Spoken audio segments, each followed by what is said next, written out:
শুনো, হ্যাঁ বলুন। তোমার কপালে দুঃখ আছে। তুমি কি জ্যোতিষী যে আমার দুঃখ হবে তুমি আগে থেকে জানো?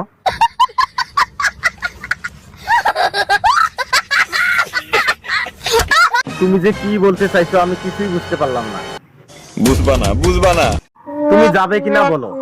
তোমার কি না আমার কিছু না, তোমার যা ইচ্ছা তাই করো, আমি যাই।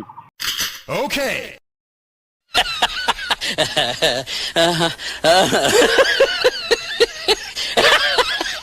বুঝতে পেরেছি তোমরা দুজন খুব ভালো বন্ধু, তাই না? ঠিক ধরিছাও।